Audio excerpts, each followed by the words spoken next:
big anti-ring. This smartphone costs a little over $200, and while it might seem unassuming, it has a unique party trick. My name is Ken, and you're watching Denki. Dun, dun, dun, dun.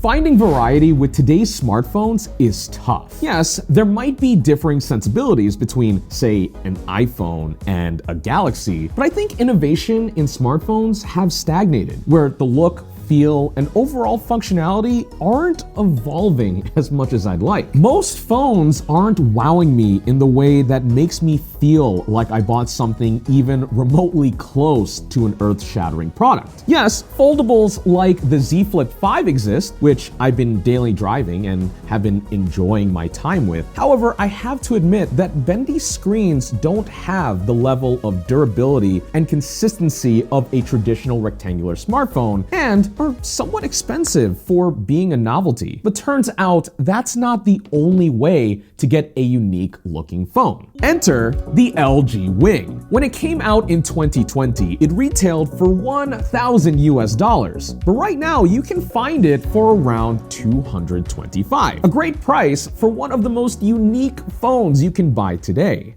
On first impression, this phone is business as usual. The glass and aluminum build feels premium, if not a tad bit chunky in the hands, which is not out of the ordinary. And the 6.8-inch OLED screen looks sharp with vivid colors. But things start to get all weird when you slide up the bottom right corner to reveal this 3.9-inch secondary display, transforming this phone into something unlike anything you'd find in today's market. What's clear to me is that LG put a lot of effort into the hinge mechanism. Winging it is effortless with one hand, since the action is spring-loaded, but it also comes to a soft stop at the end. That extra bit is important because hurling the mass of a whole-ass display would cause quite a bit of recoil if not for some dampening. You wouldn't want to drop your fancy new toy because of its main gimmick, so props to LG for putting in the extra effort here. The first thing you'll notice sliding open the wing is its dedicated home screen. Here, you can quickly launch whatever apps you customize it with, which kind of reminds me of the old cover flow feature on the iPod. But something that stood out to me is that the LG Wing really shines when it comes to multitasking. Not so much in the productivity sense,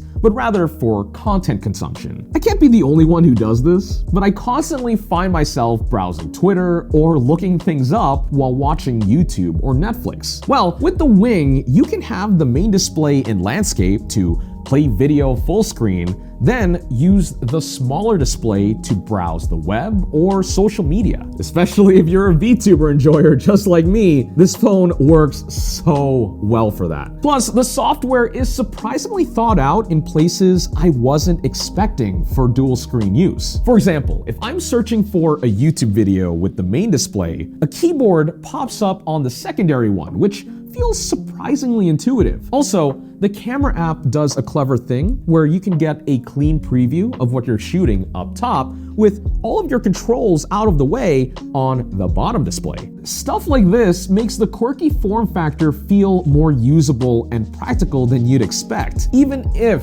third-party app support to fully take advantage of this setup is admittedly few and far between. Best of all, when you don't need to wing it, it just closes up. No, don't call 911. Hello? Police? We do have his description. Can we take that? Let's take his description.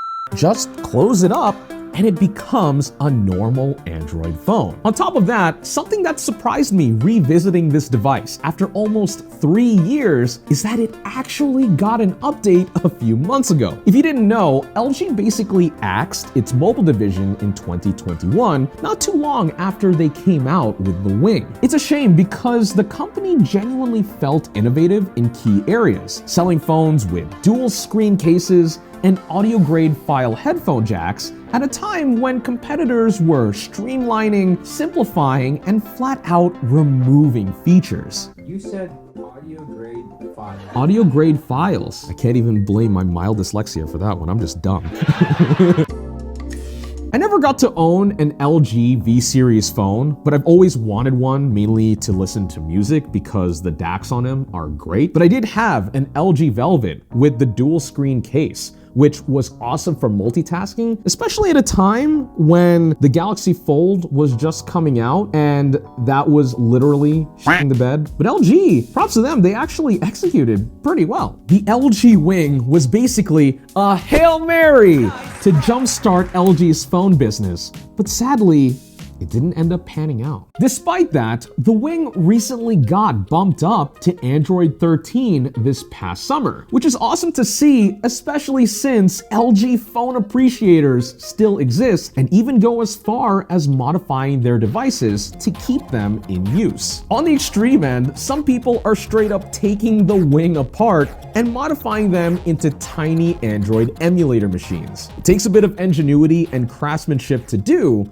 but the results are honestly breathtaking. I'd actually make myself a little handheld as well, but I want to keep this particular phone around mainly for posterity, and emulators aren't really my thing. Plus, knowing me, I'd probably just break it badly anyway, and why ruin a perfectly working smartphone? For science. For science! The point that I'm about to make might not necessarily come across watching it through a YouTube video, but the ergonomics of the LG Wing are a bit tricky in the hand. You see, something we take for granted on normal rectangular smartphones is that normally the weight is pretty balanced and distributed. But the LG Wing, for as interesting as it looks, it's not the most pleasant phone to hold. Let's just say that balance is not one of its strong suits. I often find myself holding it opened up by the main screen, especially when watching video for a few minutes, since the center of gravity is biased upstream. I can literally hold it here and you can kind of see how it's balanced. However, it's clearly not meant for this, since the touch points, especially up here with the edges, are a bit sharp. Additionally, for what was a $1,000 flagship in 2020, performance was never the Wing's strong suit, especially for the price. Powered by a mid-range Snapdragon 765G, performance was solid but hardly lit a candle against competitors like the Galaxy S20 and iPhone 12. In 2023, it's generally fine for juggling media and productivity, though it does stutter from time to time and certainly chugs when playing today's slate of mobile games. Arguably, this is within the realm of expectation for a $225 or so phone, but just keep this in mind.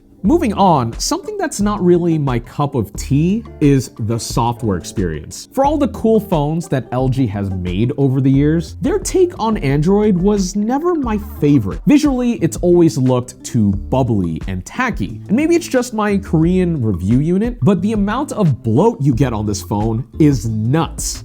These nuts? Luke. These nuts. You get apps for LG's ecosystem, social media apps that you're not even a part of, games, shopping, etc. that I simply don't care about. And the company's enhancements to Android, like their universal search function, for example, never worked well and honestly makes Android feel clunky. Also, while the Wing received its update to Android 13, the company previously stated that it was only planning to support it for up to 3 major Android versions. Considering that it launched with Android 10, in theory, this is the end of the road. Now, don't get me wrong, I'll give LG props for keeping their word and bringing the Wing up to date, but it's kind of sad to think that this update was the final breath before we truly say goodbye to LG Mobile for good.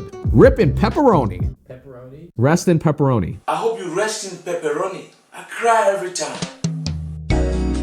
Lastly, the cameras on the Wing are decent, but something I totally forgot about is that the selfie camera pops up. It's a neat little thing that some phones did before the pandemic, though on my review unit, it decided to magically break itself midway through testing. It won't fully go flush with the body anymore, and judging by the fact that I can kind of push down to almost flush, means that there's probably something wrong with the motor. Moving components like this breaking were a major concern by long-term critics and keyboard warriors on the internet, which is probably why companies stopped doing it. So if that was you, right, I told you so in the comments below. All in all, I had fun revisiting the LG Wing in 2023, and I do think it's a cool phone to play around with if you have the extra cash. That's all I got for this video. Thanks so much for watching, and I'll catch y'all in the next one.